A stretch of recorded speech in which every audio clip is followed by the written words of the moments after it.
4 minutes past 8, and I'm conscious that we have, I suspect, David, a full agenda. Now, I suspect, if Letitia's correct, I've got most of my councillors actually online, which is great to have them here. As we go through the workshop, I've asked Andrea to make certain, for those of you that are online, that if you've got questions or comments, and I suspect I want them and David will want them as well, we'll be very keen if you folk can contribute as well. Thank you. But actually, to those of you that are here, thank you as well. So it's not just those that are online. To the three of you plus Wendy, I do appreciate you being here as well. That's absolutely great. So, David, we're in public session, and I look forward to having you a sneak preview of the slides. It's going to be very interesting. So I'm in your hands, buddy. Thank you, Chair. Afternoon, everyone. Thank you for making the time. So we've got 2 hours today, and I promise you this will be an energising and useful conversation around risk. So what I wanted to do today is follow on from the initial conversation we had back in April and look to reset some of the core concepts and foundation and mindset around risk that we want to bring to the discussion at the Audit and Risk Committee. We've got a 2-hour session. In terms of how we wanted to use that time today, I'll start by talking briefly around what we covered in the session in April, because it's important that we have the concepts and minds and language to underpin the rest of the session, which is to put forward a way of thinking to represent the strategic risk profile for Wellington City Council and talk about how we'll bring to life some of those concepts and ways of working that we talked about in April. I'm really keen for this to be an open two-way conversation, so whilst I have some slides and some material to provide some structure to the conversation, please feel free to ask questions and to provide your point of view as we go through the session today. I'm really passionate about the subject of risk, and I'm hoping that by the end of this session, you all will similarly be passionate about risk. Guaranteed, David, guaranteed. I know that might seem like a challenge, but in all seriousness, I think it's just something which is so fundamental to all of the conversations and plans and decisions and activities of the council anyway. Very significantly, a large part of this is around breaking down the traditional disconnect between the things that matter the most to Wellington City Council as an organisation that enables you to be successful and to deliver on your promises and commitments, and the way that risk management sometimes plays out as being a separate point in time conversation framed in the negative around things that can go wrong. In April, when we met, we talked about the concept of resetting out the way in which we think about risk and to be something that is much more integrated and built into the core way in which we work, and that's what I want to bring out in this conversation today. Welcome, you guys. We have made a wee start. No, that's fine. David is only getting us warmed up for an exciting session. Well, his chair might have been almost late as well, Diane. So I don't think anything. And Sarah, welcome as well too. I've got Tori, Laurie. I think is Laurie on the line? Because I thought she might have an apology. Ben, Nicola, Nika, and Terry online as well. Oh, Narendran, welcome to the meeting as well. That's right, David. Here we are. We've got an assembled mass now. That's tremendous. So again, back in your hands, please. Thank you. You should have the run sheet in front of you. Largely, there's 4 things I want to do today. First of all, thank you to all of those who completed the short survey that we asked of you, which is to present what's top of your mind in terms of the top 3 areas of threats and the top 3 opportunities facing Wellington City Council. I'll play back the combined view in a minute. The second thing I want to do is build on the concept of rethinking about risk as being uncertainty to provide a suggested way of expressing the strategic risk profile of the council in terms of your ultimate purpose for being, what success looks like for you as described through your promises and commitments per the long-term plan, and the major areas of uncertainty to be managed effectively. Thirdly, to present a structure for how risk information might be presented in a way that enables a really focused and effective conversation and decision-making around the council table, around those specific areas of uncertainty or risk relating to your promises and commitments. And finally, talking about some practical steps on how we bring this to life. Going back to the April workshop. So in April, the fundamental message here was around challenging you to look at risk through a different lens. Rather than traditionally thinking about risk in the negative as something that can go wrong, and purely adopting a bottom-up way of identifying as many things as possible that can go wrong and recording them in risk registers with the traditional point-in-time reporting of the top risk profile, the encouragement was to think about risk as essentially the major areas of uncertainty related to things you care about as a council, and through that uncertainty, equally looking at both the upside opportunities that that uncertainty might present, in addition to the downside threats. And then deliberately bringing that understanding of uncertainty through into your discussion and decision-making.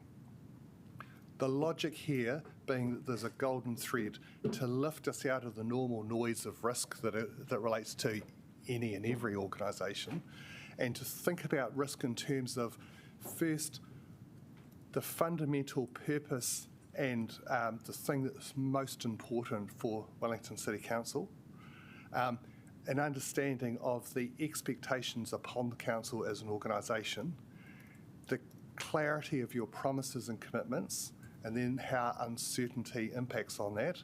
The link from uncertainty, and I'll deliberately use the word uncertainty and risk interchangeably here, but what I mean by that is the things that could both enable or prevent you delivering on your purpose and promises and the commitments that you make per your accountability documents, such as the long-term plan, strategic plan and annual plans. So by understanding those major areas of uncertainty, then having transparency on how that is managed,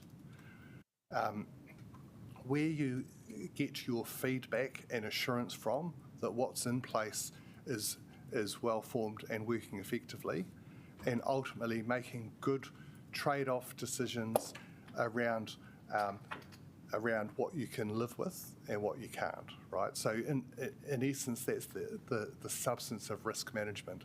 Understanding uncertainty relating to the things that you care about with transparency around how that's managed, being clear around what you can live with and what you can't, and making good, active decisions and resource allocation choices off the back of what you need to manage differently as a result.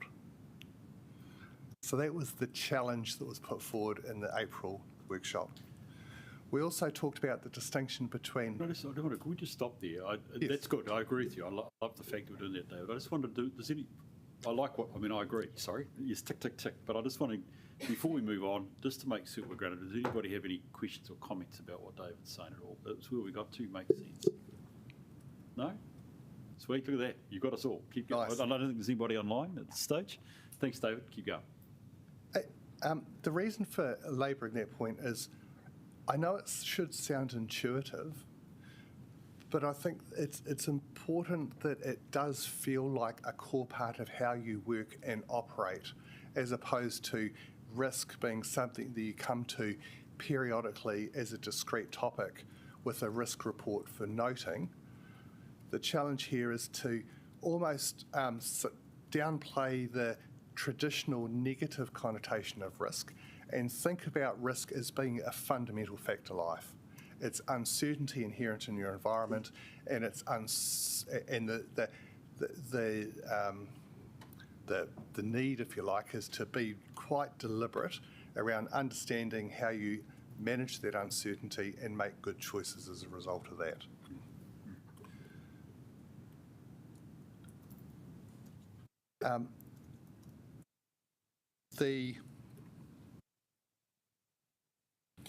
Why does this matter for council?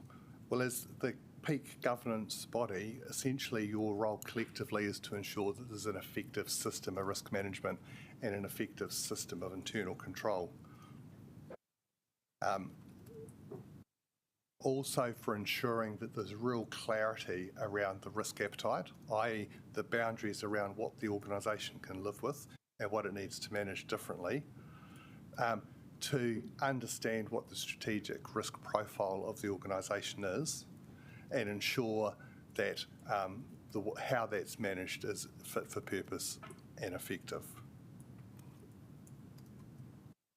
So any questions on the sort of context around today's conversation, which is around challenging how you think about risk into something that's much more practical and embedded into your collective role as the peak decision-making and strategic direction-setting body of the organisation, and therefore how you engage with and use risk information as part of that role.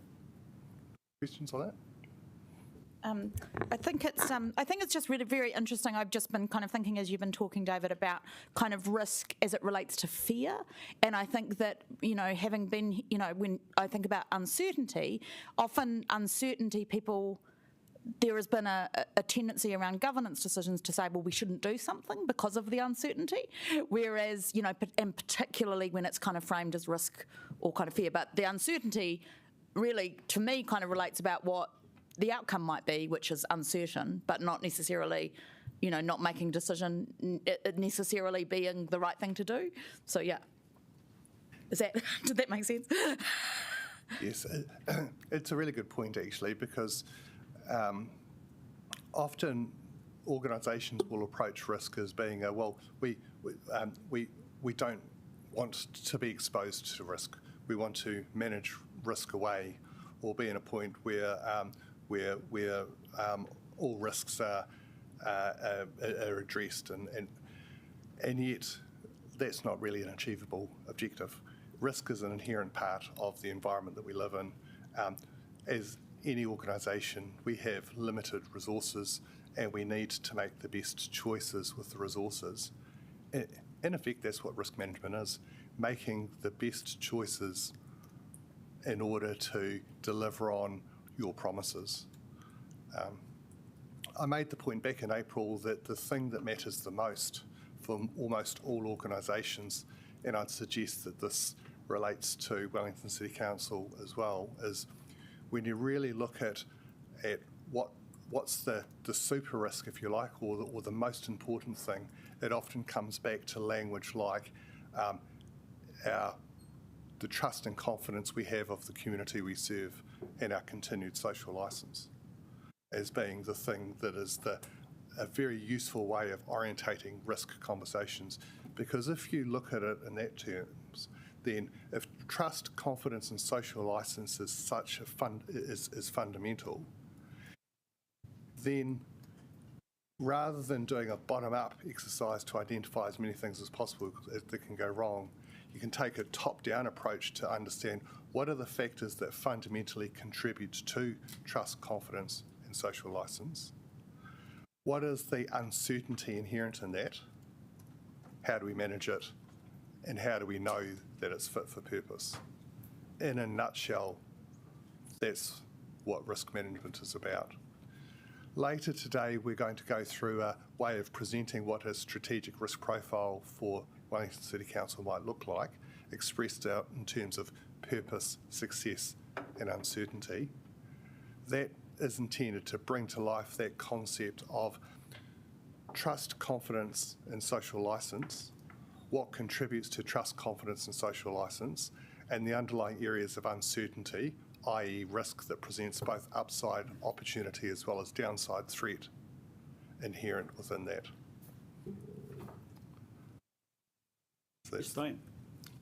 I just wanted to say that I really like how you presented the trust and confidence of the community we serve, because I think that's really important to get out there, and also having the social license, because I think sometimes whilst there's, and I absolutely get it that in terms of risk, you can't always manage risk. You just got to accept it. We accept it for living, basically.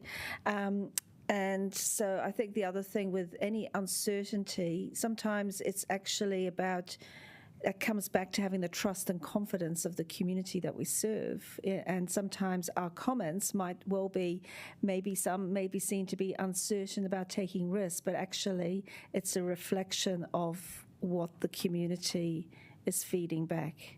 So I think, the sort of really good points that you're making in terms of, around that information.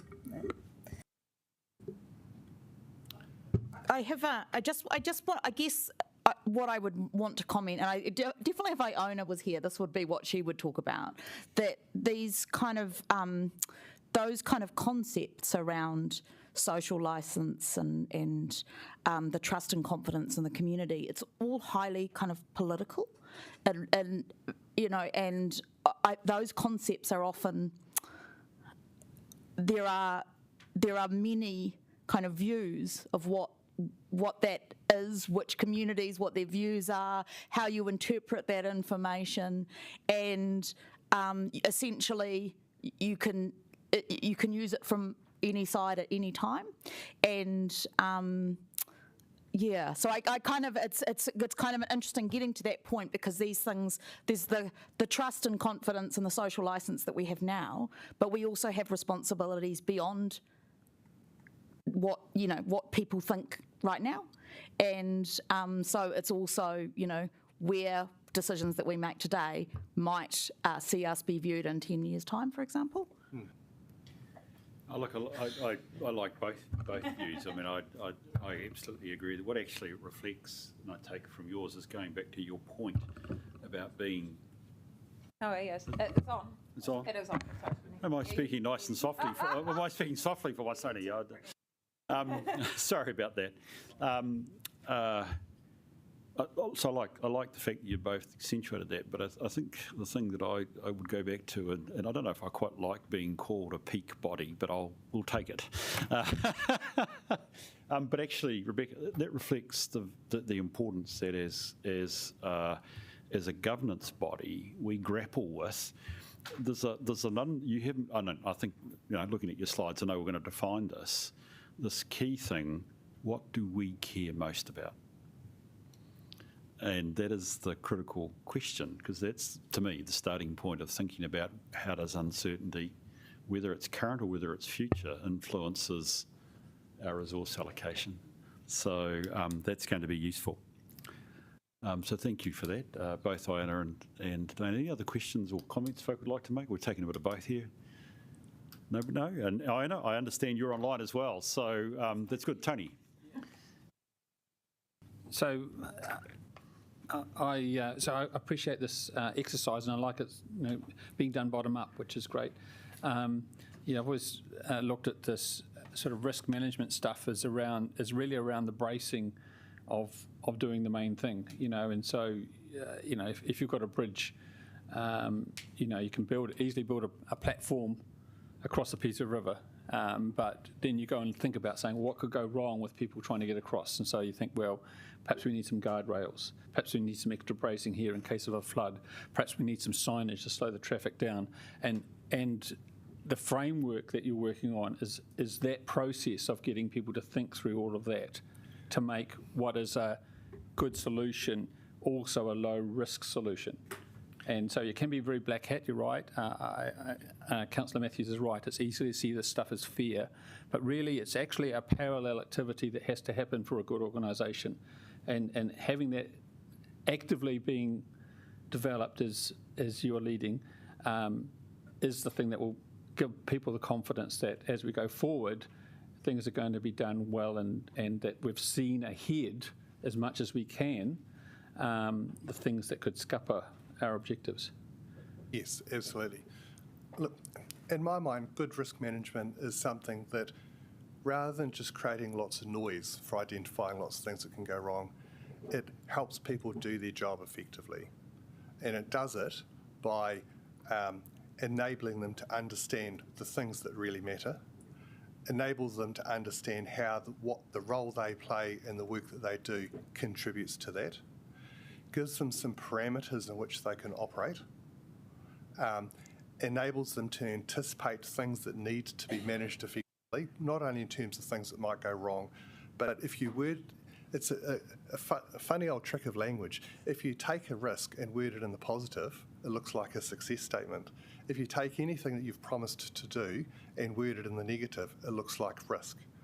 Now, we can use that by providing a simple mindset, language, and some ways of working that are baked into how Wellington City Council works, how council meets and makes decisions, how ELT supports council in making those decisions and operationalising that, by having something that does go back to a shared definition of what matters.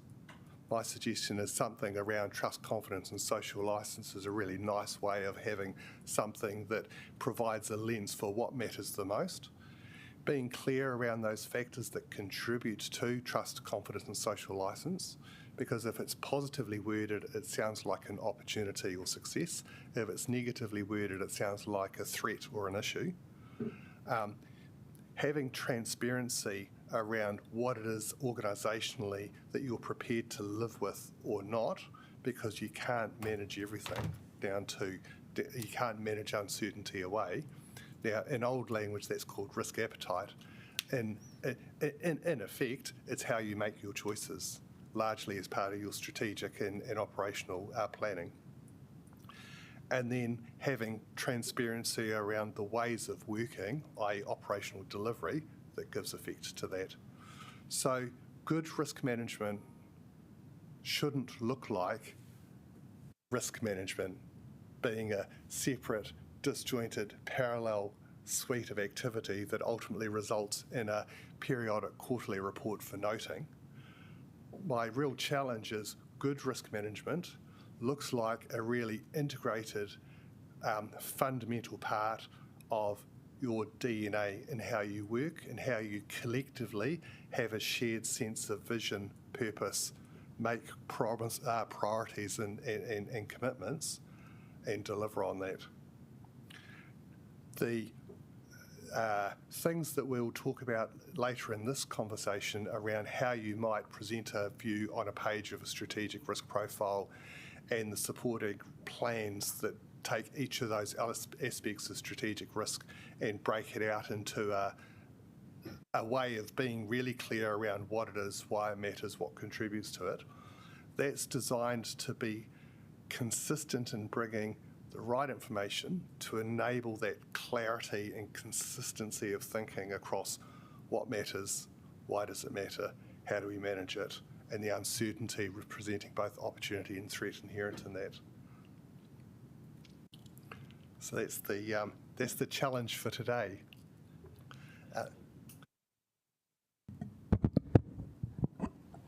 I think that might work if you are outside of a council where it is less political, if it's a board environment, where in council you have different destinations for people who are sitting in the same table. That means for some, creating that uncertainty is a goal by itself to achieve what they think is strategy for their goal. And that means how do you merge those two different people who are going in two different directions in that risk management? Because when it comes to social license itself as well, the community expects you are making someone accountable. The way you can make that accountable is just by being the voice for the community for what they are saying against what maybe in general you are doing here. What that looks like when it comes to uncertainty and risk appetite.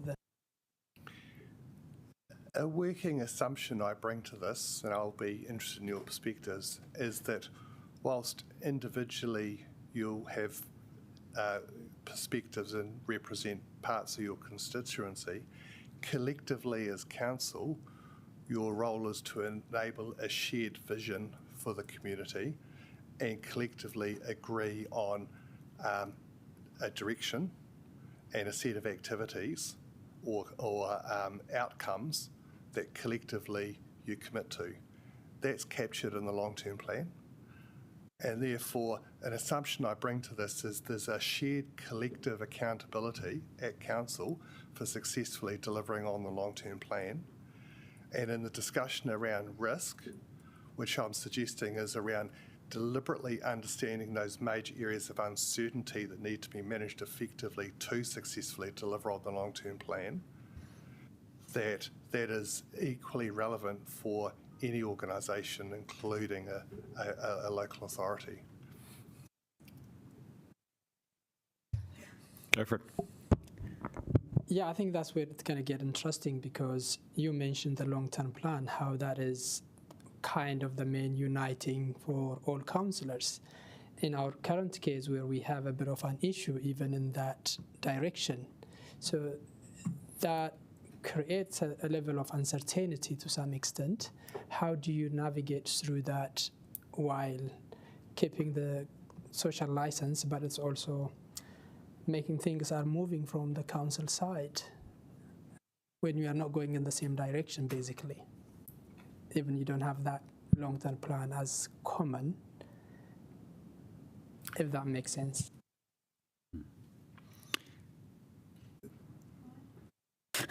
Yeah, I mean, I just think we've, very quickly come to the nub of, one of the significant issues with our governance culture, and which is that we do not have collective responsibility, and that there isn't, that, essentially we make decisions, and then within this kind of group, there is a seeking of, there's almost like a blame culture, or that there's often, it seems, that there are some of us around the table at any one time who want something to not succeed. And so I think that this assumption that you articulated, I see why you've made it. I think it should be the assumption. However, it is not the reality in which we operate. And, to me, that's a kind of a massive area of concern. I've seen that governance culture worsen in a short period of time on council, and yeah, it's deeply concerning to me. I'm conscious of the current issue that you guys are all debating. No, I think I'm probably agreeing with Diane. The answer actually is that's what politics is about. Okay, and your answer's dead correct, David, which is actually the long-term plan. All councils grappling with their toughest one since the creation of the Act is actually designed to enable an expression of a combined desire. And that is an act of politics, which I don't think I can give you advice on, Narendran, as to how you actually achieve it going forward. But actually, that's where that's at. So the basic theory that I think you're putting in front of us, though, I totally agree with, is the challenge is actually how do we agree what we most care about? And I think, if I can be honest, I think we should continue with some of the slides here, Narendran, because it actually, through your survey, starts to show what we care most about. But before we do, Sarah, I think you've got a comment you'd like to make. You probably pretty much shut this topic down. I probably have I, Sarah? That's what I was trying to do. Just to say that I totally agree with Rebecca. This is very disheartening for me to be considering this right now, given what's going on. That's all I'll say. Okay, thank you. Right, it reflects that we set this a long time ago. I didn't know necessarily what day it would be when we joined here. Thank you for that. Narendran, thank you for your question, though. It's a good point, and it reflects the political challenge. How do you keep, I'll be honest, the consensus going forward around that LTP? And I appreciate that there is a significant challenge on that one at the moment. I think I'm trying to call it and say we have got an elephant. So let's be There's an real. elephant in But the- I actually feel we need to keep ourselves moving on here slightly. So in your hands, David. Thank you. Thank you. I'd like to think that the orientating objective of trust, confidence and social licence still provides a useful starting point. The idea of today is to suggest a way of bringing a view of strategic risk to you that's helpful to enable you in your conversations. As part of that, what I'd like to do is play back the results of the very simple questions that we put to you, which was, we're really keen to hear what you saw as the top 3 threats facing the organisation and top 3 areas of opportunity. In my mind, threats and opportunities are the flip side of the same coin. So the purpose of those questions was to get to the essence of what do we think contributes to the things that matter the most. Now, hopefully you can read it on screen. We've themed up the responses. The way to look at this page would be the size of the subject represents the number of responses that touched on this. So you'll see that some areas there was quite a high degree of commonality of views that came through. The colour of the boundary around that, green is that topic came through, that theme came through as an area of opportunity facing Wellington City Council, and yellow is that subject came through as an area of threat facing the council. Interestingly, the same subjects often are seen as both threats and opportunities. The lines show how there's a relationship between those themes. So there was actually quite a high unanimity of view. Very, very consistent themes came through from you all as the things that are top of your mind, that you're focused on. There should be no surprises to those subjects that are there. Geordie. Yeah, I just had a question of clarification. So the items on there where they have 2 rings, where the outer ring is the one, like, is there a correlation between the fact that they receive the same amount, or the outer ring is related to the fact that, I guess, taking governance, for example, threat was managed more than,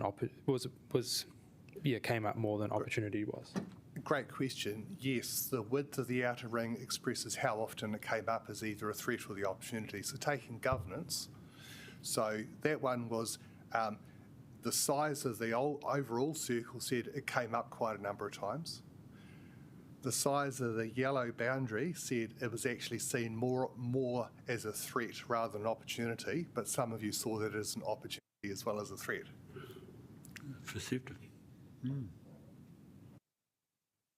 So I'll just let you have a look at that, because my suggestion is there is much more of a commonality and a similarity of views across this group of the things that are fundamentally important to understand, to manage, and to see how both the opportunities can be captured as, in addition to minimising the downside threats. I wonder if, David, you're open to... Oh, sorry, Neriden. Sorry. Sorry, you Chair. And so this survey only for councillors targeting council, or generally for all board members? So this is of councillors only for the purpose of this workshop, in order to get a collective view of what you saw essentially as areas of strategic risk. And I give my thanks to Rachel, who ran the process and analysed the results here. She did a brilliant job in this regard. And I think what this does show is it gives a really nice way for how you can start to think about your strategic risk profile, or those aspects that contribute to your strategic risk profile. And will provide not only this, but also, you won't be able to read it on screen particularly easy, but this is the verbatim responses in terms of areas of opportunity that are themed up and areas of threats that are themed up. I don't propose to talk through the verbatim wording, but I do just want to go back to to the overall landscape that that represents. Thank you. Wendy?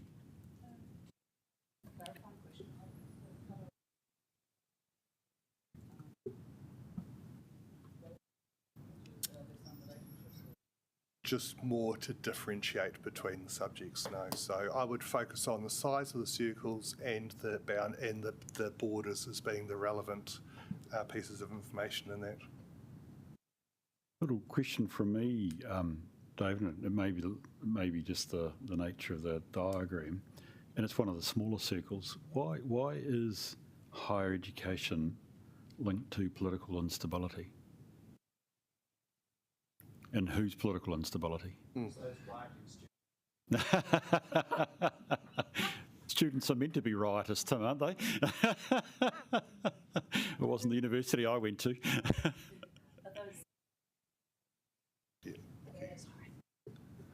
I think that's the idea. Is the idea there is a level of connection between them, and I'm making a minor point here. I don't know. No, absolutely. The lines connecting themes.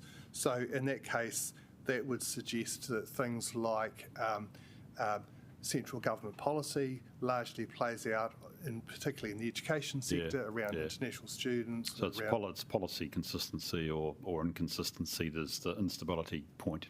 Thank you. Get that. Iona, welcome to the meeting. Thank you, and apologies for being late. I just had another meeting. Can you just provide a bit of feedback on the comments around environment and climate change? I'm maybe not surprised, but a little bit disappointed to see that they're so small. Thank you. What I could do, I know it's going to be difficult to read on screen.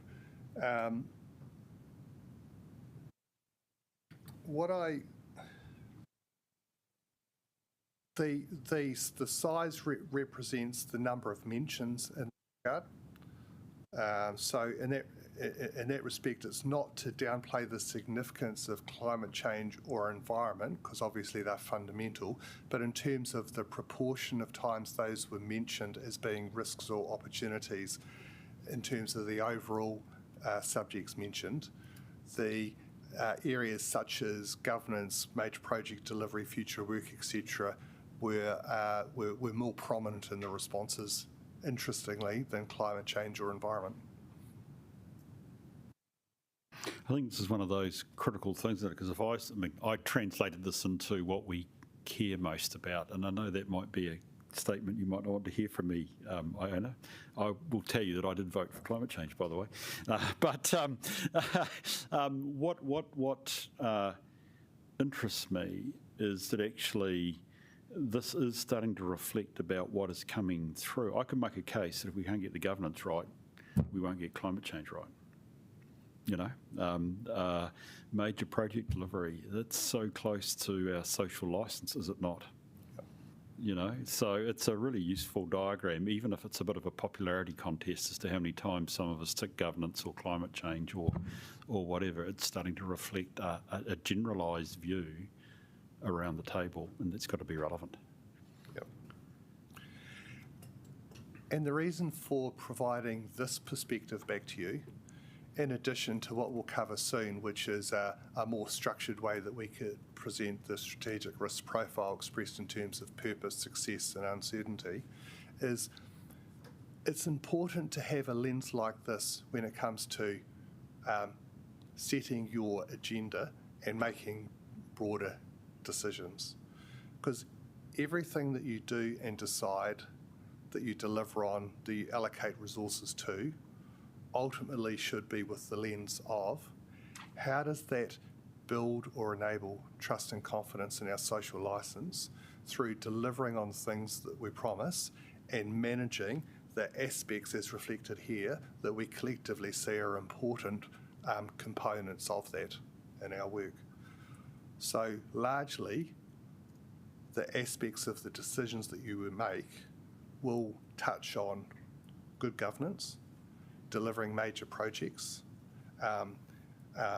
the future of work, climate change and environmental considerations, affordability, and broader financial matters. So this is helpful in terms of starting to draw out some of those decision criteria. When we make decisions, how does this change our risk profile or manage the uncertainties inherent in the decisions that we're looking to make? Is that Sarah, then Geordie? So this is quite interesting to me because we had this very excellent governance training that I've actually talked about with my colleagues prior to this day. But one of the things that came out of it is we need to spend most of our time as, more time, the majority of our time as elected members, focused on the really big things that matter. And when I asked myself what are the big things that matter, I can actually see them reflected here in the size of these rings.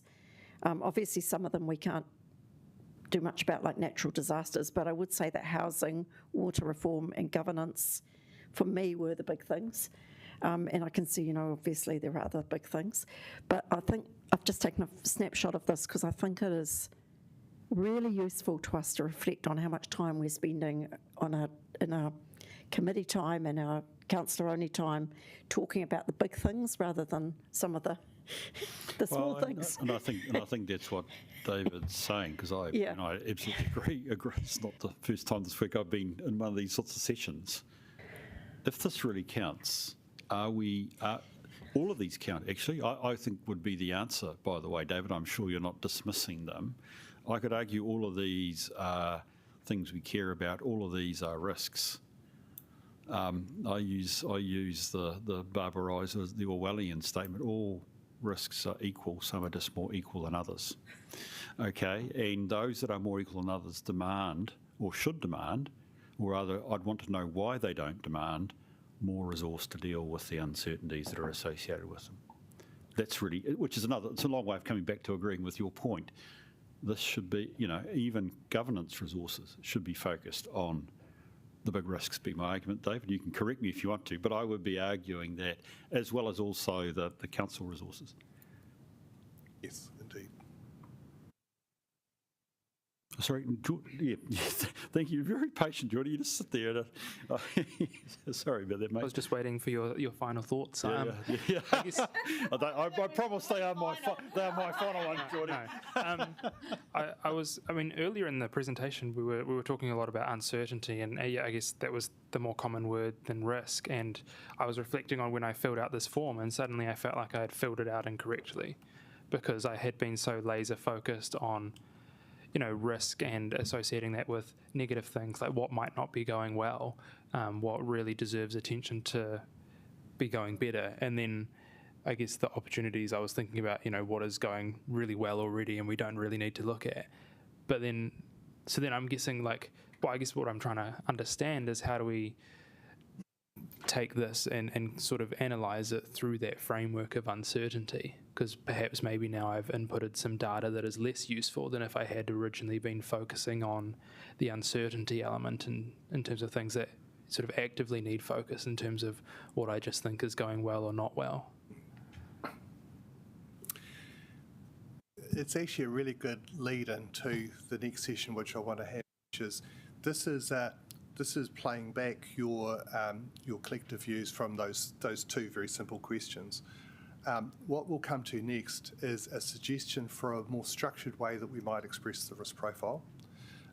It's a straw person example, so we'll talk about the logic behind how it's constructed and how you would use it as part of your collective discussions at council, and ELT as part of their collective work as well. What that will therefore do is take a more deliberate approach to that distinction between success and uncertainty. Now, I do have a habit of using the word risk and uncertainty interchangeably. I do joke that risk isn't a four-letter word. I wouldn't mind actually if the word risk was really downplayed and almost taken away, because I think the benefit around really thinking about this in terms of uncertainty, the areas of uncertainty that matter, is just the way human nature works. If we talk about uncertainty, it becomes a fact of life. It becomes something that we need to be conscious of and make good choices about.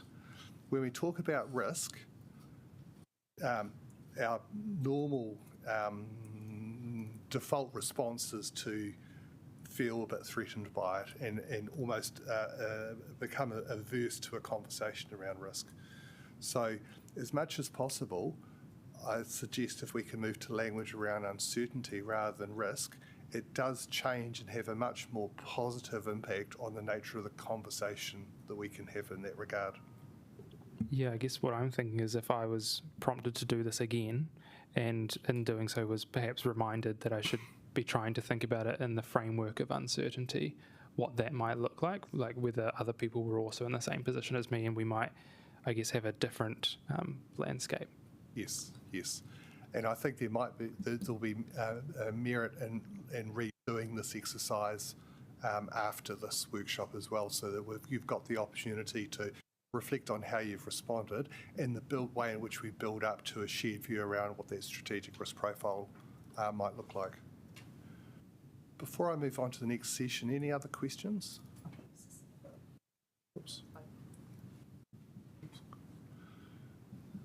So what I'll do now is I'll move on to this. And Rachel, I just wonder whether you might be able to, we've got some hard copies for those in the room as well. So what I've got on screen is a structure for how we might present a strategic risk profile for Wellington City Council. The logic behind how this works, and I know on screen it's quite text heavy. You're brilliant. Thank you very much. Always love it. Oh, you can be too. Oh. There's hard copies coming around of this and the supporting structure of the one-page management plans. But the logic behind this is for us to come to a shared page. The page is intended to represent the things that matter the most to Wellington City Council. There's three parts of it. The top lifts your purpose statement and brings out the concept of trust, confidence, and social license. The second part of it defines what success looks like. Having already gone through the long-term planning process, it deliberately, explicitly references your commitments per the long-term plan, because that, in effect, is what you've defined success looking like for the council. It then picks up on your strategic priority pillars and broadens that out into major areas of uncertainty, i.e. risk presenting both opportunity and threat, that need to be managed. So the suggestion is a page like this is a way that everything that matters to you as an organisation is represented somewhere on the page. We'll come to the language in this soon and the specific subjects that are on there, but that's the first concept I was keen to share and get your perspective around. A one-page, essentially dashboard for Wellington City Council, whereby every time you meet and make decisions, the context of the discussion and the decision comes back to how we are building trust and confidence and social license by delivering on the promises that we make and managing the major areas of uncertainty inherent in that. So can I just check for my benefit, and it may help others. So the strategic uncertainty under 1 to 15, that's the existing set of strategic risks, if I... No, it's not the existing set. It's been put forward as a straw person example of what it might be. It does... Oh, it looks familiar, but yeah, okay.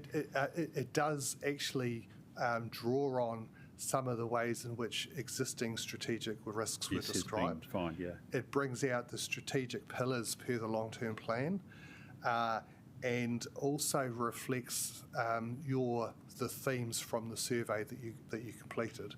That was that last point I was interested in most. You have picked up our circles in this diagram. Yes, and whilst the language of the circle may not be there, every one of those areas that you've you've reflected as top of mind has a home somewhere on the page.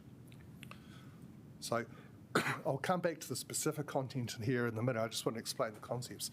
So the concept is we've got one page which collectively represents everything that matters to us as an organisation. Then for everything on that page, you would have the animations here are just showing how the strategic approaches actually align to your long-term plan objectives there. So the idea is you've got the dashboard that represents everything that matters. Every one of those areas would have a supporting page. I'm a great fan of a one-page rule because the idea is if it doesn't fit on a page, it's often too in the weeds and not at the right level for the nature of the conversation you need to be having as a council. The structure of this page, and whilst it looks busy at first blush, the logic behind it is very simple. It takes each one of those topics on the dashboard and breaks it out into a way of thinking about in terms of in the middle, what is this area of focus, i.e. what's the area of success or uncertainty. On the right, why does it matter in terms of the consequence? If we manage this area of uncertainty really well, what's the opportunities that we might benefit from, or if not, the threats that we would need to respond to? Excuse me. On the right, what's our appetite and our measure? In other words, how do we know how we're going, and what's the point at which we'd want to escalate it for discussion and decision-making at council? On the left is what are the major causes or factors that contribute to this area of uncertainty or risk? In the big grey box is the activity. How are we managing this? And then looking at everything on the page, the response, which is, are we comfortable with where we are? What might we want to do differently as a result? So I know that at first blush it looks as though there's a lot on the page, but the logic of it is to tell a very clear and consistent story around the area of uncertainty or risk, what contributes to it, why it matters, how it's managed and measured, to enable you to have confidence and transparency in the underlying factors that are managing it to a level that you're comfortable for. That's the intent behind that page. I'm keen on people's thoughts and perspectives on the intent before we go into the actual content of the dashboard and the two example pages. Yes, Dane. I think you're going to have a challenge because you're assuming that actually everybody's on the same page with this, and I know it was in the LTP, but then it comes back to your comment about social license. But anyway, regardless of that, just getting back into sort of seeing the example one, and as you said, there's a lot of information on a page, and I just wonder how, and maybe it'll come back up again, but it's quite a bit of detail, and it's just that's one topic of. I'm assuming there'll be one for each of these boxes, but it's still.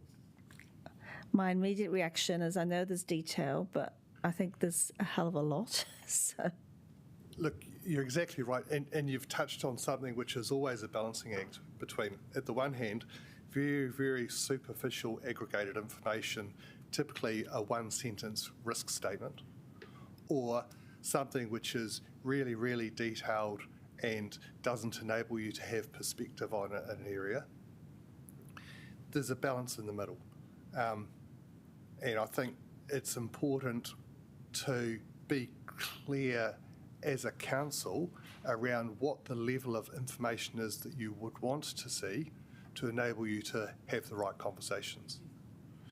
And yes, thank you. Sorry, Tony, I got Laurie first, and then I got you, Tony. Did I see your hand up, Meriden? Or, no. So Laurie and then Tony.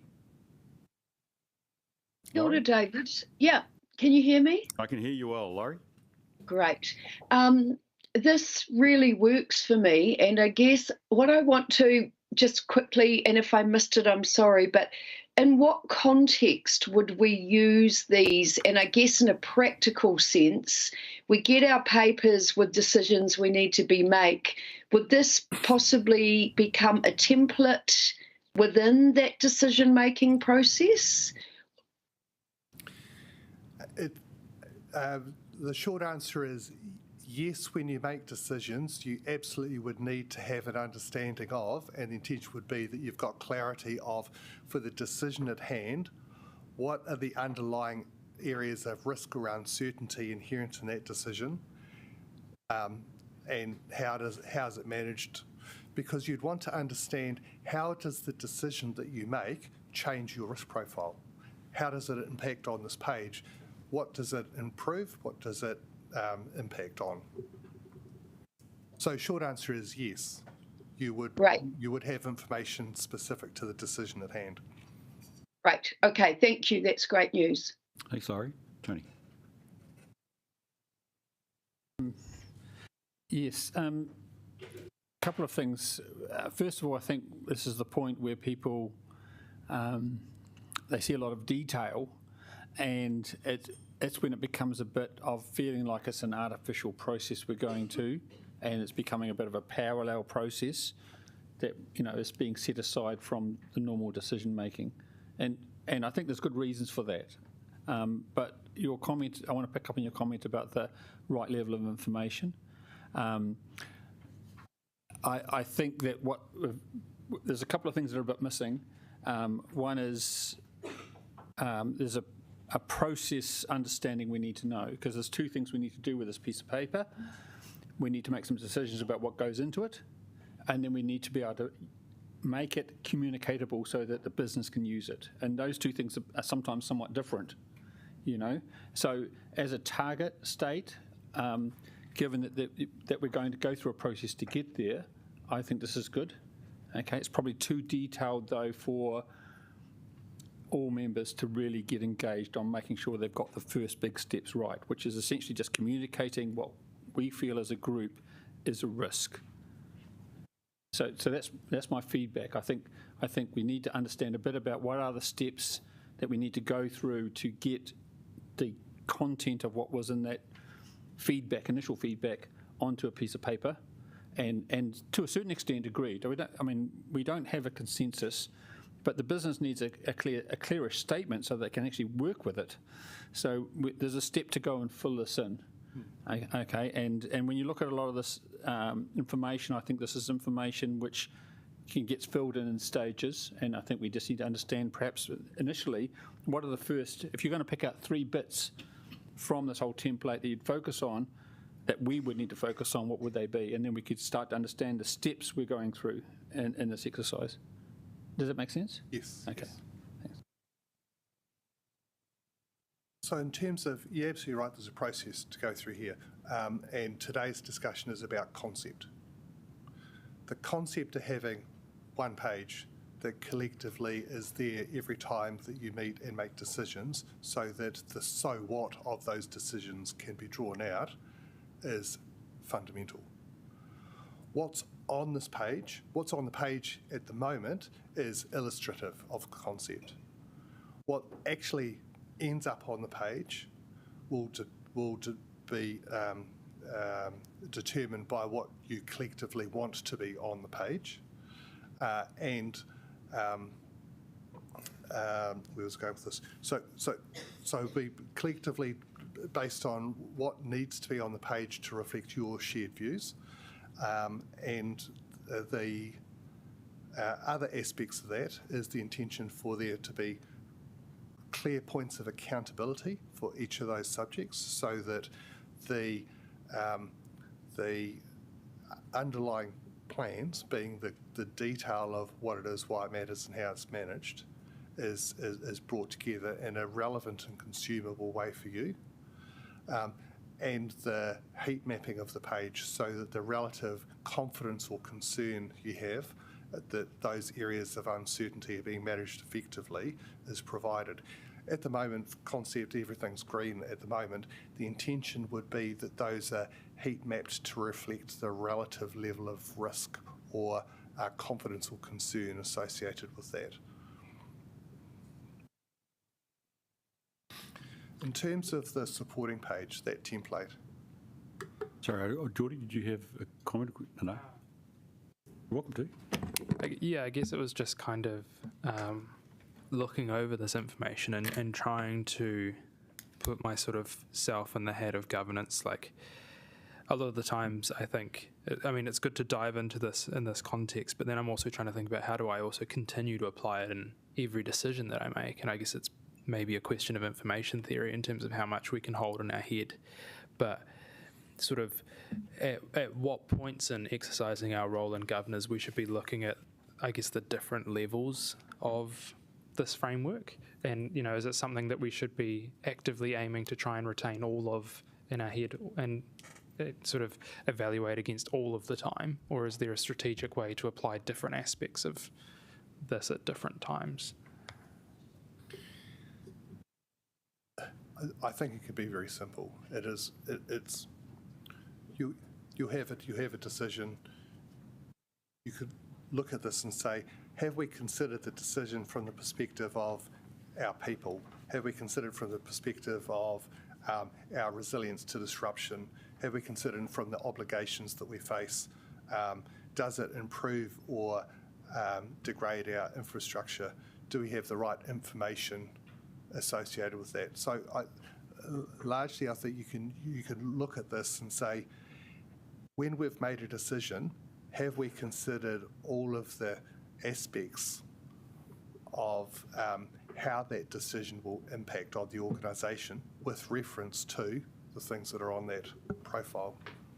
Can I just make an observation where I've seen this done well, and you would have seen this done well, but it would certainly be the intention of us as officers to take what is decided as key risks and to make sure that that is really embedded, going to the Deputy Mayor's point, in the papers that are written for you for decision making. So you wouldn't necessarily have to have this all in your head at all times, but certainly as officials and staff are writing up papers, they would have the links to this and would be drawing on these risks to inform the risk section of the papers that come up to you. So it informs your decision making in a way that we don't have a systematic process for doing that now. It tends to be ad hoc because our previous risks were, it was quite, it wasn't active and it wasn't used. The intent behind this process is to make sure that we are actively using this to give you the right information to inform your decisions. From an officer perspective, because clearly then you will overlay your political viewpoints, right? But this is from an officer perspective, we would use that to inform you of the risks that you have identified that you want information about. Yeah, I guess even then, I think the length of the reports that we have now and the number of aspects on this page, the number of decisions that we have to make, I guess I'm perhaps butting up against with the fixed amount of time that any human being has, and sort of like, yeah, how do we navigate that aspect of having these ambitions? Look, I've seen this work well in other councils because not every risk will transpire in every single paper. So it's about being pragmatic and it's about working through that. You've got an example here that is the biggest of the big because, we're outlining the approach here. It wouldn't necessarily be all risks actually apply to all scenarios. But it is a real premise, and one thing that we do have to consider is the options that we have available. So it's also an integration of the information and advice we provide to you, right? Under the Local Government Act, you need the premises that you have all the options available when you work, or the reasonably practicable options that you have, and that is informed by risk. Right? So it's actually about integrating this in a more mature way as we go on this journey, is my perspective. Sorry, what did you know? I think, sorry, did you have that first, Sarah? I think it was Sarah, then Diane. Sorry. I'm sorry, I'm thinking here, Sarah, rather than trying to chair, which is my problem. So sorry about that. So I'm finding this a little overwhelming because I think 15 categories in that is a lot.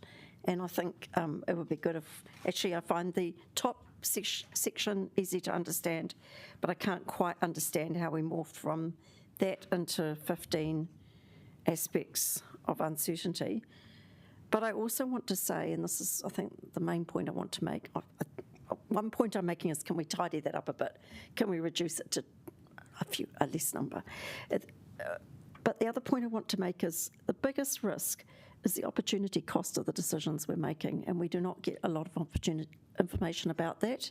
So when we decide to spend a lot of money on the town hall, for example, that comes with an opportunity cost that we don't have as much money to spend elsewhere. And that, I think, is something that we don't get a lot of advice on, is the balance and trade-offs that our decisions, yeah. It wasn't quite so bad when we had masses of headroom, but now we don't. This is becoming something that I think we need to be increasingly cognizant of. And I can't see how that matrix is going to help us with that kind of trade-off. Okay, Diane.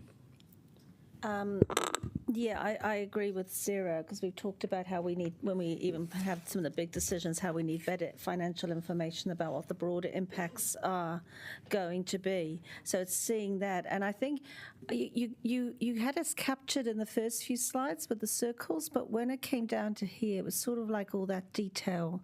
And so I think there needs to be... you know, have we agreed on what do we agree with those big circles? You know, for me, that would be a good starting point, just to make, are we all on the same page with that? And so it's almost that you bring it, you know, if we make a decision that's, you know, going back to one of the circles, which was about, I can't remember, housing, that we actually... we have that in the back of our minds, so that, because one of the things we've got to make sure is that we put the right amount of effort into the size of the problem. Because sometimes what we can do is we can put an awful lot of effort into small problems and not put enough effort into other projects. So for me, it's about how do we manage that risk or uncertainty and getting that balance right. So I think there was some, you know, for me, it was really from a governance level, it's that first bit that we need to sort of get some clarity on and make sure we're on the same page, and how that might translate down to albeit officers working on the stuff. Because I mean, one of the aspects that I have is this will be down in detail, and then all of a sudden we'll get a paper from officers saying, oh well, it was down here, so that's why that's what's driven our option to you. And so I just think we just need to bring the conversation up a bit, that's all. Thank you, Diane. Sarah. Yes, I just had a little thought. Supposing we do what Diane's just said and we actually agree on, say, the 3 or 4 really major things, then that could be our risk analysis. So does making this decision detract from us achieving in those really key areas that we've agreed are key areas? And I mean, I couldn't possibly stay focused on 15 things. And I don't think that's what we're asked to do as governors, really. I think we need to decide collectively what really, really matters in the next 2 to 3 years, and to have much more of a focus on that. Thank you, Sarah. Tim, your insight. Yeah, I guess that I'm also, like the other councillors who've spoken, struggling with the format. I'm familiar with the Quantate risk model. At Wellington, just to give you an idea, guys, of how that worked, at Wellington Airport, it comprised, I think, something over 100 risks. So it was a 100-page report. But what it does is that it gives you a heat map of every risk, and periodically we would also have a sort of a summary which would show, you know, what mattered the most. So that effectively there was a sort of a top 10, and we had a system for periodically at board meetings having management do deep dives on individual risks. And I found the format extremely transparent and good, and it you know, we all know that that things that often actually come and upset you, like pandemics, are not what you were ever, wasn't even on the risks sort of register really. But as a format, I thought it was a great format because it enables you to have literally a sort of almost a book-size list of everything, periodically review to make sure you're looking at what really matters, what's sort of top of the list. And it operates the model of intrinsic versus actual, so that what we've inherited, what could go wrong, natural disaster. If we've done something about it, we've earthquake strengthened our buildings, we've obviously reduced the risk. So it shows you very clearly what risks are sort of, if you do nothing, versus what risks you could actually end up with. And quite often you could end up with almost literally no risks in some of these areas. But I found this format, there's far too much information in my view, and it's not creating the prioritization type stack, which I found in Quantate did. And I mean, I'm sure that it's the sort of thing which if we were actually looking at accepting a system, we could easily get somebody to sort of demonstrate the Quantate model as an alternative to this approach, just to see, so you could have a look at it and see what it actually looks like as a format, because a lot of this is about formatting the information in a way that will actually help us focus on the stuff that matters and debate the issues of what does matter, whether it's reputational risk or financial risk or life and limb risk or whatever. Thanks, Tim. So we're wanting, I think, if I can try and find where's common ground, we do want allocation and resource focused on things that matter. I don't think that's any different to where you're taking us. We do want decisions to take account of our risk environment, whether it's dealing with an uncertainty, whether it's promoting an opportunity. We're just struggling a tad at the moment, and I'm not going to suggest we have a direct answer. Tim, you've given us an alternate, but we're just struggling with its direct application and stuff here. So let's just be upfront. That's where we're at with that one, so that's fine. Tony, I think you've got a point, please. Yes. So I think we were stuck. I think because from a councillor, we're still, as Councillor Calvert outlined, we're still looking at that high level thing and what do we do about that? We've got a high level thing of various sides. Councillor Pennon outlined, for example, some lack of understanding why is this risk less popular than these other risks. And I guess in terms of the workshop, I want the workshop to be productive, all come together here. And you've outlined, and I guess you're seeking confirmation that the template is the right direction. And I'm not sure if we can, what you're saying is, I'm not sure if we can quite give that point yet, because we're still a bit stuck on the point before the summary assessment, I'll say, of the risks. And so for this to be a productive workshop, I'm not sure if in terms of the agenda you want to mix it around and see whether if we are going to circle back to look at those, whether we can maybe go and circle back to look at those risks again and then take it that step down. Because I've looked at this, as I said, as an outcome. I agree with the principle of one page, and as Councillor Brown outlined, yes, we can have all that, but it's actually the exec summary, I have to say, the thing that every councillor reads. But necessarily, that's the bit I think we need to understand where that's coming from. Yes.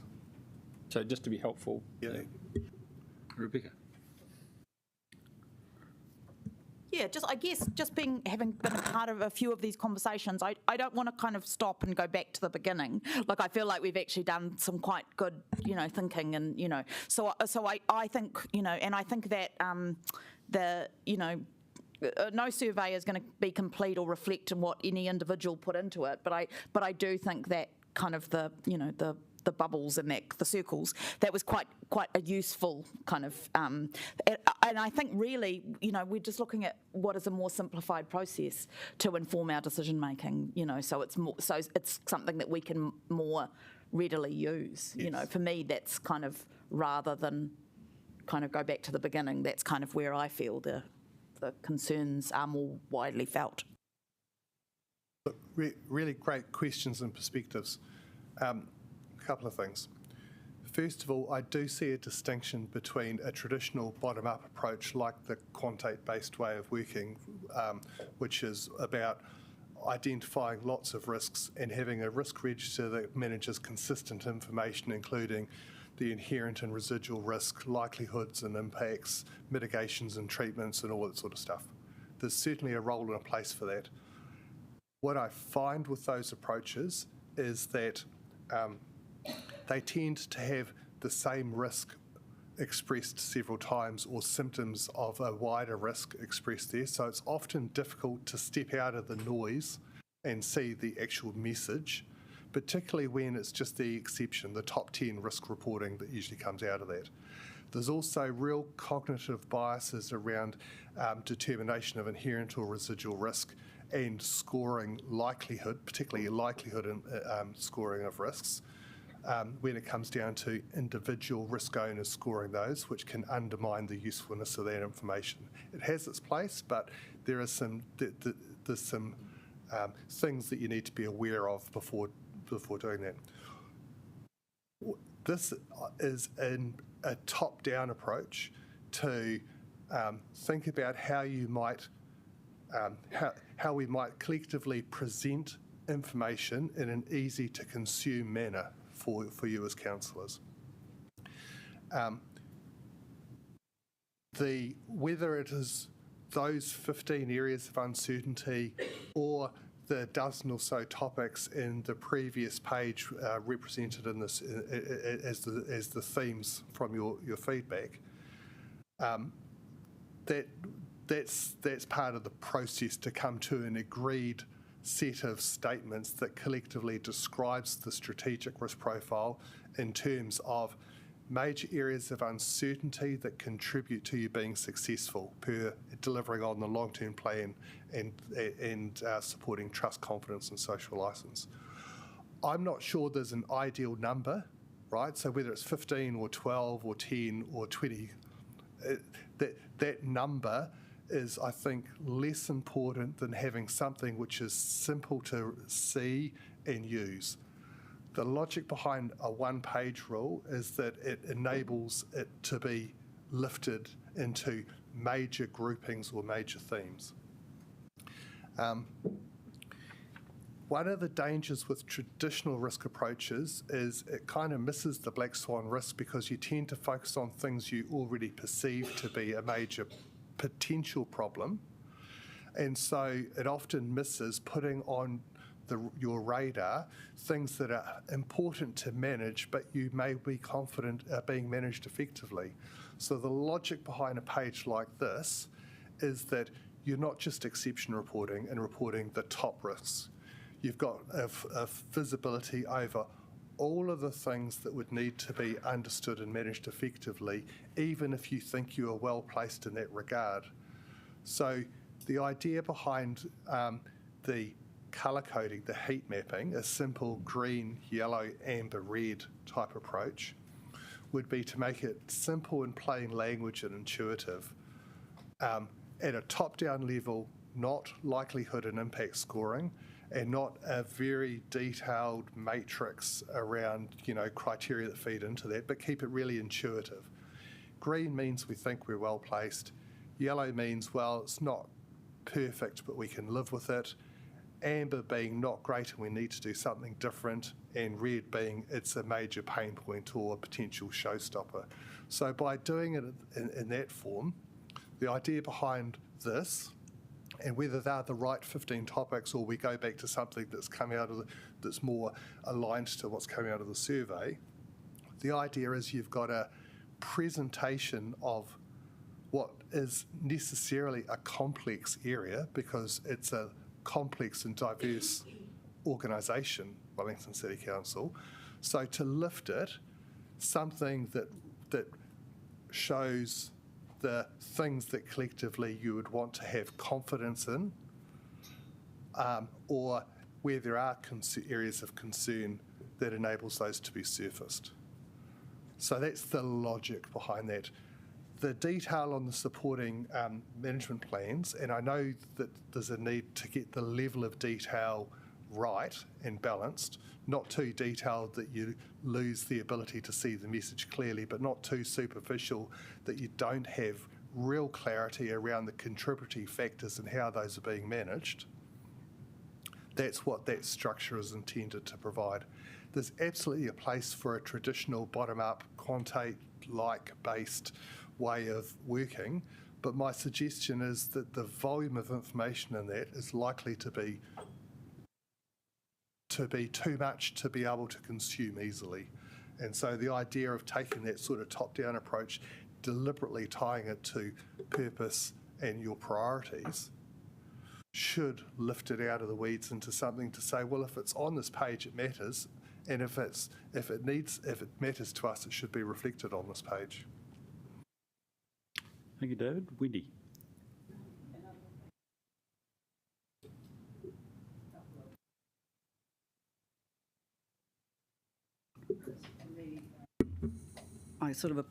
Thank you. I appreciate the sort of top-down approach and the bottom-up, and they give you different things. But fundamentally, there's a sort of a common way of rating it, which I'd like to say is just an expression of judgment, unless it's done in a quantitative way, and it can work effectively top-down with those likelihood and risk impact statements.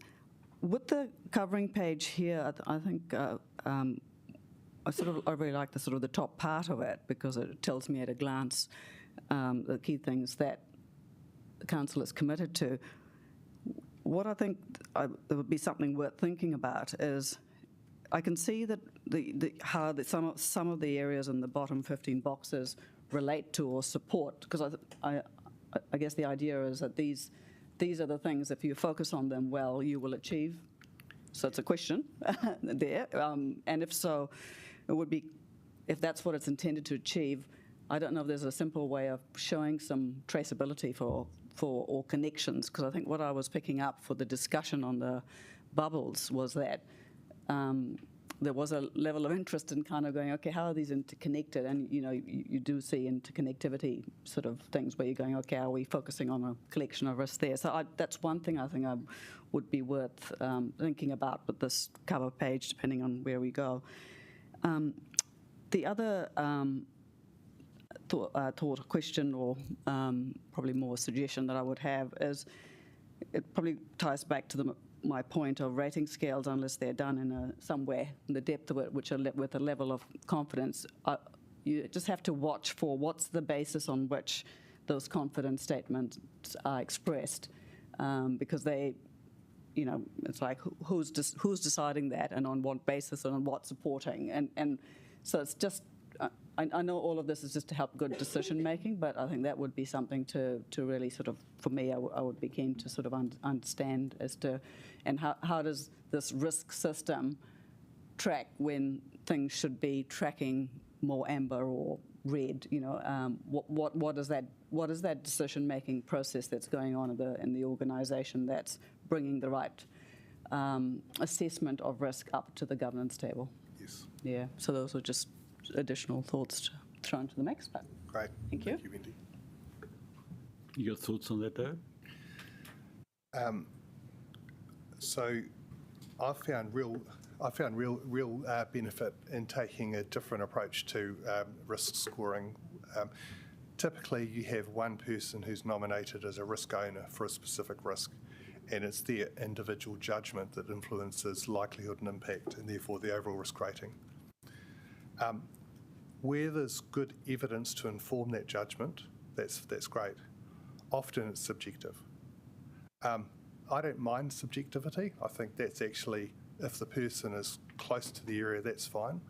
Where I've found that there's a really rich information comes forth is when, for this overall profile, reflecting the shared accountability at council and the shared accountability at ELT, I've found it very useful to get the collective view, the collective level of confidence or concern associated with every one of those statements, aggregate it, and then reflect that as a green, yellow, amber, red. And the reason why that's really useful is because it normalises out individual cognitive biases.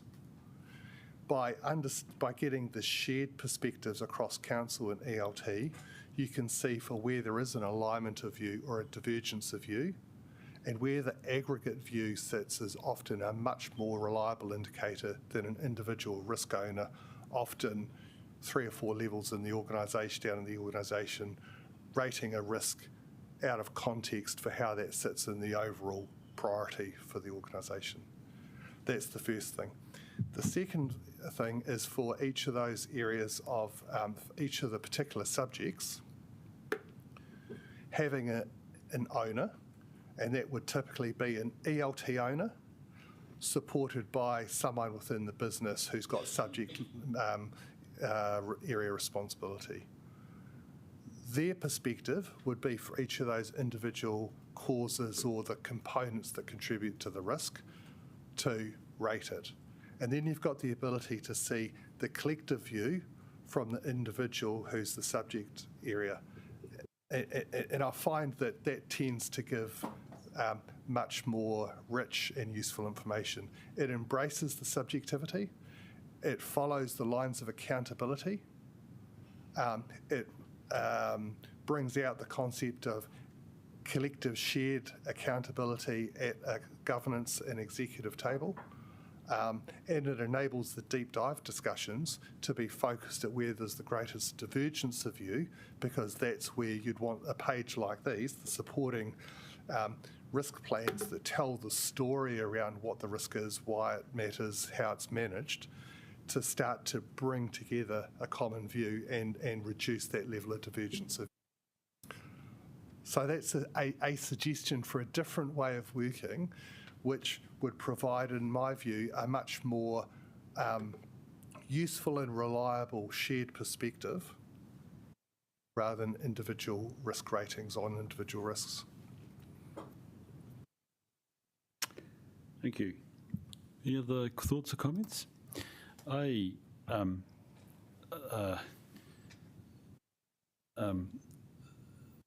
wanted to reflect a couple of things here, David, or rather, hopefully, to help contribute to the conversation. One is, I think, Andrea, when you were talking about better risk alignment and decision making, we need to reflect. You won't see all these 15 risks there. Yeah. It's not if you don't have to keep them in mind. Presumably, if I was dealing with a decision that was in any of these columns, and then I want to come back to the point about about how the columns do line up, it's not all 15 that you would probably be considering. So you don't actually have to have them all in mind. Pardon? I was just thinking all of them would apply to the LTP.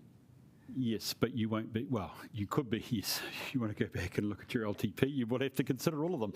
But I'm talking living with the LTP, so you've got an adopted LTP. You do have an adopted LTP at the moment, don't you? When it comes to a decision around one of those particular key areas, or indeed subsidiary to that, you're going to have not all 15 risks, I would suggest, in front of you, because I don't think that would be relevant. I do think a wee bit of some of the things I struggle with, that I would want to think more carefully about that bottom half, is that some of these risks are a wee bit more, uncertainties. Let's get it right. I do prefer the word uncertainty. It's back to my Orwellian feeling, bigger than others. So to have finance under urban form and outcome, or urban form outcome, if that's meant to be vertical, is incorrect. Because actually, to be honest, if you're dealing with any of those decisions, the uncertainty created around our financial strategy is going to be prevalent. So that's a really good point, and I think maybe to clarify how this should be read, and it's maybe a issue with the way in which I've presented it. The bottom half, please don't take those as being under each of those main 5 columns. So the idea is that all of those 15 areas of uncertainty, i.e. strategic risk, relate to all of the areas of how success is defined per the LTP. So taking finance, that should not be read to say that relates purely to urban form outcomes. When I built this page and put those 15 boxes on the bottom half, I should have made it clearer that they don't relate to those 5 columns. All of the 15 relate to all of the areas of success. You know, and that's where all I'm doing there, David, is just thinking that some risks tend to be organisational or across decision-making areas, where some may be more specific to an individual, either outcome area or a particular decision.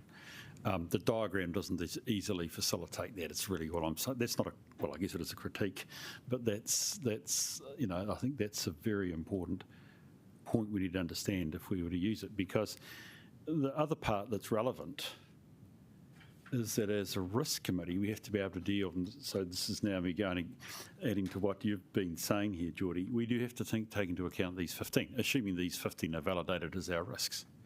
Because our uncertainty profile, can I call it that? I don't think we've quite used that phrase before.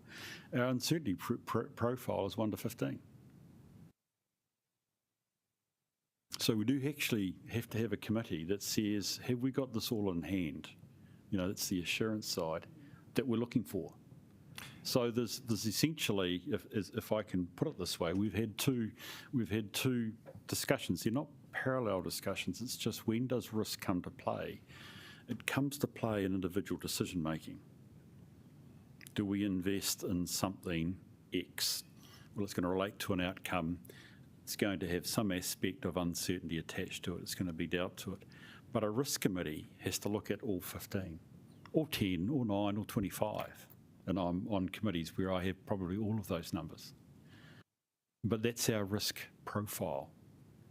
And we need to have a sense of providing council with assurance that they're appropriately managed. So it's where it is in different places. Yes. And whether it's those 15 or we take those round boxes, or there's an amalgam of both, or there's an opportunity for you to re-express what you see as the major areas of uncertainty that become the 15, then that's a process for us to agree how we work through. The purpose of today was very much intended to share a concept behind how whatever we land on as being the major areas of uncertainty get presented back. Sarah. I'm really sorry, but I'm hoping there'll be further work on this, because I'm feeling deeply, deeply uncomfortable about these 15 boxes. I don't see anywhere there the major risk of governance that was highlighted in the circle.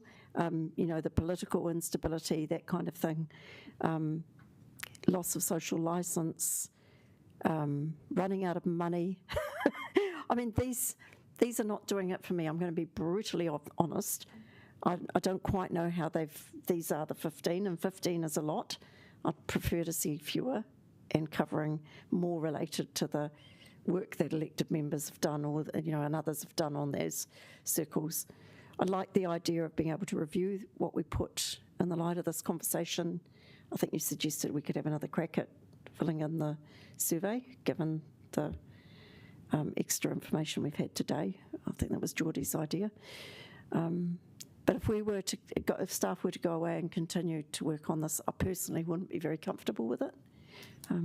So there you go. Certainly the intent wasn't to say this is a fixed 15. It's just the concept for how this would be presented. The 15 there are just a starter for the discussion to illustrate the concept. So absolutely we can restate what those 15 are based on resurveying you as major areas of uncertainty. I think it would be a useful exercise to do. Actually, on the results of that, there were 16 sort of themes that came through. So where the numbers, I'm not sure where the numbers would land, but something between a dozen or a dozen and a half feels like the right level of aggregation for an organisation like this. There's no suggestion that we're coming out of today with a fixed view around what those 15 are.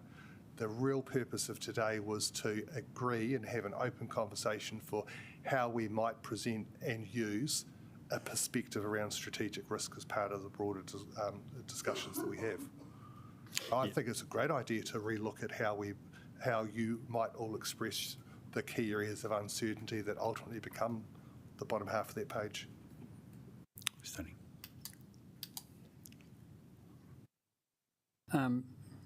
So if we're just looking at the framework and that I'm fine. I think just reflecting on Councillor Free's comment, if the next step is then to take our view of where we see the risks from a councillor perspective, a consolidated view, and if you like, translate that into 15, or if you suggest the opposite way is to say we're going to now look at the content of those 15 and have some more background information to understand how our views are connecting into those, then I'm comfortable with that as the next step. I also, though, think that in terms of the content of the risks, I would also like to get a little bit of input from ELT, because we sort of did this quite cold, and it is the right way to start. But, the executive team have, I'd like to understand a little bit of what the executive team see the business risks, especially the big ones, and because we are looking at this from I'm not a council officer, so I'm not looking at how the business is running, and the things that I can see as a councillor that are really, really important may not be quite as important as what the ELT would say. So not to say that, in the end we've got to take ownership of it all, but I'm just also think there's some information that should come from officers about the content of that. Now, we have been through that exercise recently with the long-term plan, and I think that's a really good starting point in terms of the business side of the risk profile. And so, just joining those two bits together, our views and their views, and just focus maybe not so much on the template, which I think in principle I'm happy with, but the content of those 15 and the content of how they're rated. Because, for example, they're all same size. I know it's visual, but some are more important than others, and we need to be upfront, be very clear. Going to Councillor Brown's view, it's very clear in terms of that executive view that was always, you knew what the top 5 or top 10 were. And so you always keep your eye on the really big rocks. And so we need to get the balance, understand the balance between the risks as well as what they all are. So I'm comfortable with understanding where you're coming from. It's good work. And hopefully the next step is that sort of step.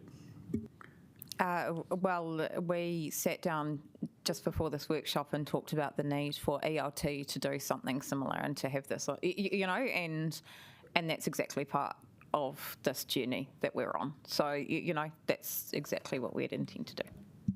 Yeah, good suggestion. I've probably played a fair bit with our timing, because I think it's been important that we express our because we've wanted, I think that's what you wanted, David, our views around the template, and clearly there's a wee bit of headwind against this current form. We do have to vacate by 3:30. There is a P expression, understand, or something for councillors. So perhaps I could just say, do you want to, what we do from here? How do we make the advantage of the last 20 minutes? Yep, great. Because we're not going to solve the diagram now. I think it's my point. And there was no intention to come out of here with a fixed diagram. The main thing which I was keen for your perspective of was building on the concepts that we talked about in April, and the logic around having something simple for you to see and get regularly that enables you to have the right sort of strategic risk conversations. The idea being that a page of this nature enables that, with a deep dive into specific areas on that, using this template as a way of orientating that discussion and bringing the right transparency of information to you. Those were the two key things that we wanted to achieve today. The final bit that I wanted to close on, and if we could use maybe the last 10 minutes to talk about, is around how collectively we might bring that to life, and therefore to enable you to put any questions around how this might work in practice, or how you would use it to enable you to do your work. I'm keen to work that through. So just recapping, fundamentally changing the way in which we think about it as being uncertainty, so that we draw on the opportunity side as well. a one-page dashboard that presents the strategic risk profile deliberately tied to purpose and success to orientate it, using the structure of the one-page plans to give transparency and enable the right sort of discussion and visibility at audit and risk, and then the enabling ways of working so that you've got the ability to input to and influence what's on that profile and use that as part of your work. So, questions or thoughts that you might have in that regard? Yes, Rebecca. Yeah, I guess, from what would be useful for us, I think, is something that can sort of scale up to the importance or uncertainty of the decision. Yes. So, because I think, we're making decisions all the time, and some of them relatively minor, in the scheme of things. And so, some of maybe, what sort of sits below the surface, we might want to see more of it or have more interaction with it when it comes to a bigger decision, or where there is a decision around which there is currently a lot of uncertainty. So I guess something that's kind of scale upable and scale downable. Yes, no, great point. One part of that is that the cover paper supporting every decision will deliberately and transparently draw out that. A few key points to come out of any decision summary would be things like what actually is the decision at hand? Why does that matter, with explicit reference back to your strategic risk profile? What do we know, which is the evidence informing the decision? What don't we know, which is the uncertainty or risks inherent? How are we managing what we don't know? And then based on the decision made, who needs to know, right? So those are generally the sort of things that would be drawn out in the cover document on top of specific decisions to be made that explicitly draws risk and uncertainty out as part of it. I guess, maybe what I'm articulating is that governors might want more interaction with that process when it comes to, so not just kind of receiving it when it comes to bigger or more important or more uncertain kind of environments. Yep, great I think point. there'd be a couple of things if I could contribute to that, because I agree. So firstly, I agree. Number one, I agree, Rebecca, you're quite right. Let's remember Section 79 of the Act, which I think I'm probably barbarising, but essentially it says the level of focus we give to a particular matter is dependent on the significance of the decision we're actually making. My translation. Okay, so that's how much we comply with Section 77 and 78. I think it's going to be the same here. So I agree with what you're saying, Rebecca. We scale the focus on effort to the significance of the risk. And yes, I suspect there are many decisions you have to make which are relatively low risk, in which case the quantum of effort you put into that should be commensurate with that. But I do think equally it goes the other way. The other thing which is really important, and we haven't dealt with it today, and we've only skirted around it, and I don't say that as a critique, by the way, David, is firstly, this is, I don't actually have trouble with I'm going to use the phrase the butterfly. I mean, you won't like that possibly, but essentially the butterfly version of analysis of the risk, fine. But the critical thing is actually also the risk appetite box. Indeed. So it's a really important part we haven't got to as a committee, is to actually, how do we know whether we're on track or whether we're off?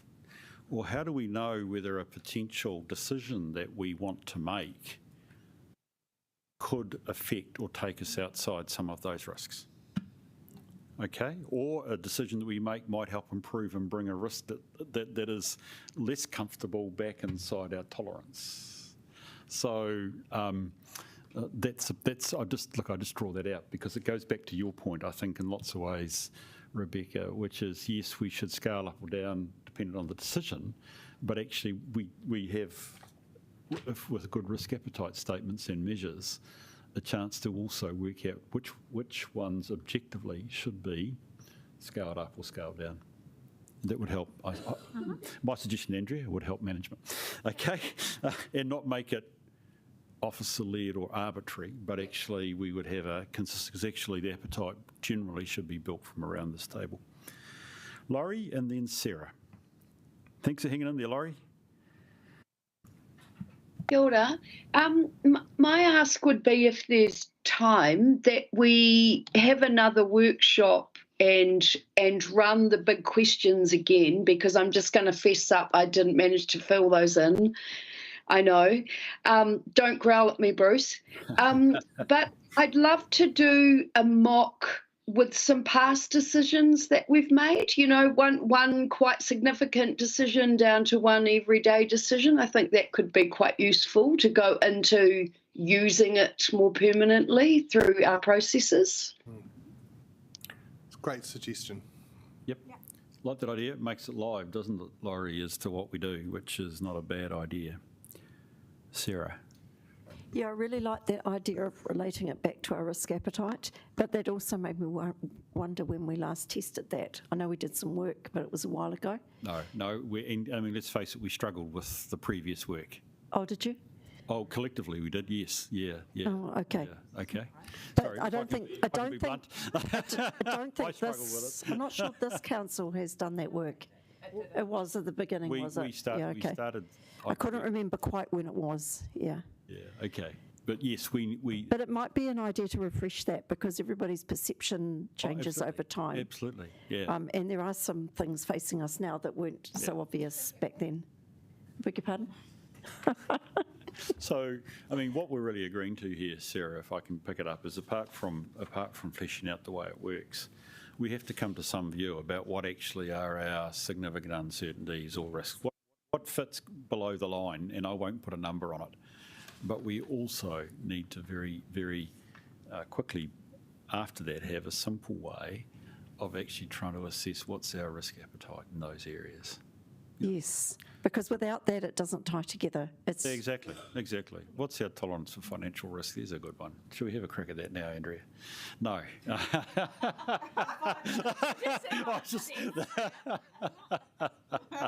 Okay, I can make a joke now. We'll have to deal with that because it's a serious issue. Absolutely serious. So, but I make a joke now because I can. Rightio. Is there anything else, David, that we could do? I have a feeling we've probably got to the point where, with giving these guys a 5-minute break, they need to reconvene. We clearly, I think, are keen that more work goes into this because I don't think we're not at any sort of credible endpoint. So I think Andrea, perhaps you and I and David need to chat about that a bit more. But is there anything else at this stage, David, or is it time to perhaps call it quits this afternoon? Just one thing for me to briefly close on is Great. I think there's a handful of things that as councillors you'd want to look for to see that the way of working for risk is effective and embedded into the broader council ways of working. And in my mind, these are the 8 things that fundamentally make a difference, and largely this will represent the risk culture of the organisation. The first 4 are very much about embedding it into governance, accountability and decision making with very common, straightforward language that is intuitive for people to understand. The last 4 is around explicitly integrating it into planning, operational delivery, performance monitoring and the broader operating cadence of how the organisation works so that it's not disjointed. It's just a core part of how you do and deliver on the things that you promise to. So I leave you with that because those 4 things are those 8 things are the basis by which this will endure and embed and give you good information over time. So these are the 8 things that I'd suggest that you'd want to see is done and enabled. Brilliant. So that's essentially it. Thank you for that. And the idea behind today was really to get your perspective. So I really appreciate the views and questions and challenges that were provided. We've got a process from here that we'll work through to ultimately get to a risk profile that's a shared collective effort of us all. I just want to put so firstly, thank you, David. I do appreciate that, and you've stimulated the conversation today, which is great. I just want to perhaps, Andrea, express a view from the chair. I want to move on this quickly. We are now a quarter nearly, it feels like Christmas is coming fast, into the new year. And I'm very conscious that I'm going to use the word, the LTP we have has critical aspects to it, and it's reflected also on it, and we haven't got a risk framework around it yet. So it's been good to invest the time today, and I'm very grateful that everybody's hung in there and contributed and helped us on the way. But I'm very keen that we need to get this actually into a simple, which has been a strong desire from everybody, a simple, workable proposition that we can take forward. So we're on a journey, but I want us to be actually doing that journey on a bike or a car or a bus. That might be a controversial statement to make. But anyway, I want us to get us on the road. We need to get this one nailed. So if we do, that'd be great. Thank you, Dave. Appreciate that, you guys. Thank you, everybody, for your time. I appreciate. I hope your next meeting goes well. Thank you very much.